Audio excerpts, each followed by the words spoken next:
qualities of Shri Ganesha and lessons and guidance for the year 23. There is an incident. Yeah. So once Shiva and Parvati, all these children, Ganesha and Kartik is the brother of Ganesha, they were just sitting and they just went into this conversation, who is superior? Sibling ke, ye har sibling ki story hoti hai. Mama, who is your favorite, my brother or me, or my sister or me? This is the story all the children go through. So they were having this conversation. They said, ki, whom you like more, who is more intelligent or who is more wise? So the parents said, okay, we will find this out. Let's have a small competition. You go and take the 3 rounds of your words and come back. We will see who wins, who comes first, will be the winner. So Kartik was very happy because his Vahan is who? Peacock, who just flies faster than the Mushak.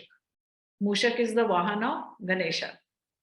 And he just immediately, the moment the competition has been set, he flies. And Ganesha, he knows he's roly-poly, he's, huge, and his Vahan is also a Mushak. So he just says, he closes his eyes, takes 3 rounds of his parents and comes back. And by the time Kartik comes and he says, Ganesha, you didn't even start. He says, no, I completed my journey. He says, how is it possible? I just flew so fast. You cannot compete with me. He says, you didn't listen. Parents said, go and take 3 rounds of your words. My word is my parents. So I took 3 rounds of my parents and my word is done. My work is done. And you were looking for the outer words and you took this time. So that is how Ganesha is far more wiser. That is why he's the Pratham Devata. That is why he is the favorite of all the Devas and favorite of his parents also. That is what is said.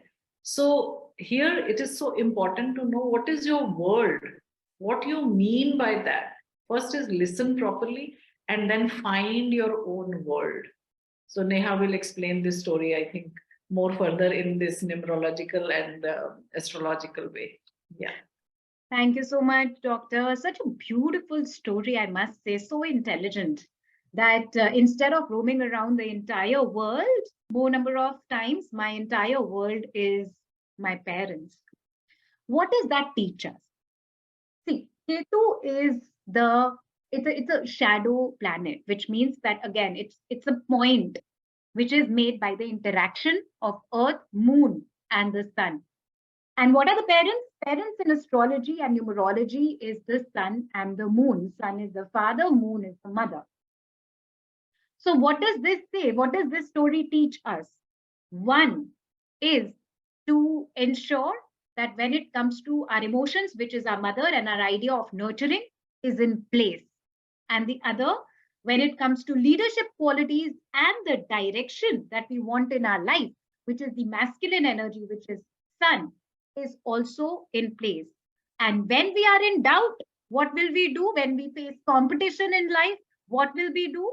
Instead of expending our energy and doing hard work, we will do smart work, which means we will take a parikrama of our mother and father, our masculine and feminine.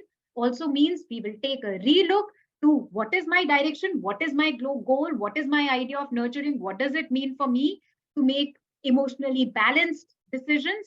So a lot of time and opportunity will come to us where we will have to make smart decisions instead of hard decisions. That means instead of wasting our energy and trying to prove it to everyone that we are hard workers, this year is the time to really take things into our hand and start working smartly, reset our goals wherever required, and reset our emotional intelligence and emotional quotient wherever it is required. Whenever in doubt, go and study the story of Shri Ganesha even further. It is all about using your mind, using your brain, using your sense of discernment, rather than making impulsive decisions, because that is what his brother over here did. Sri Kartikeya. Kartikeya in astrology is associated with Mars. And a disbalanced Mars is the energy of making impulsive decision. Because I'm feeling so lost, somebody comes to me and says, oh, this is the direction, and I quickly jump into it and take the direction. No, you don't have to do that. In 23, you have to first see, is it aligned with my goal? Does it make me emotionally feel better? Does this grow me in my leadership skills? Is it respecting me? Does this have respect of me and my family in place? Ask yourself these questions. Do its parikrama. When you are doing a parikrama, which means you're putting something in the center and you are engaging with its aura, right? So literally it means do the parikrama of your goals and your emotional quotient. Do a parikrama of your internal sense of flow and direction. And whenever an opportunity comes to you, then make a decision. Do not once again get lost in the feeling of that senselessness that I cannot see, I cannot hear, I cannot make better decisions. So smart decisions rather than hard decisions. Do not expend energy unnecessarily. Make only those decisions which are aligned with your goal and your emotions. And if it is not required, then don't make any decision this year. Leave it for the year of 2024, which comes with the energy of 8, which generally means power. We'll speak about that when the year comes, but this is what we need to consider for this year. So that is the numerological and astrological aspect of this. With that, I give it back to Dr. Neeta. See, this is all about energy, the real Brahman, who is the real creator. These stories were given to us to indicate us or guide us towards the ultimate goal. Ultimate goal is to know yourself, the enlightenment. क्योंकि हमें इतने we cannot actually find Nirakar Brahman because our senses are not trained for that. So we start looking for the Swaroop, we start looking for the mantra, we start looking for the pictures or the yantras. So our seers were so smart and so equipped with this knowledge. They knew कि जो नई generations आएंगी, they have to start from the kindergarten. So they gave us stories.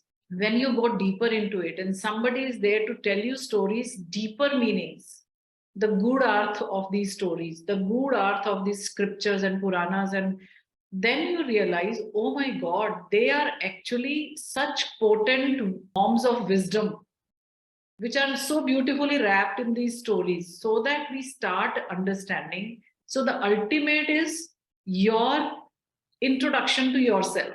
You go back to your roots, you go back to your own self and find the infinite nature of your own self.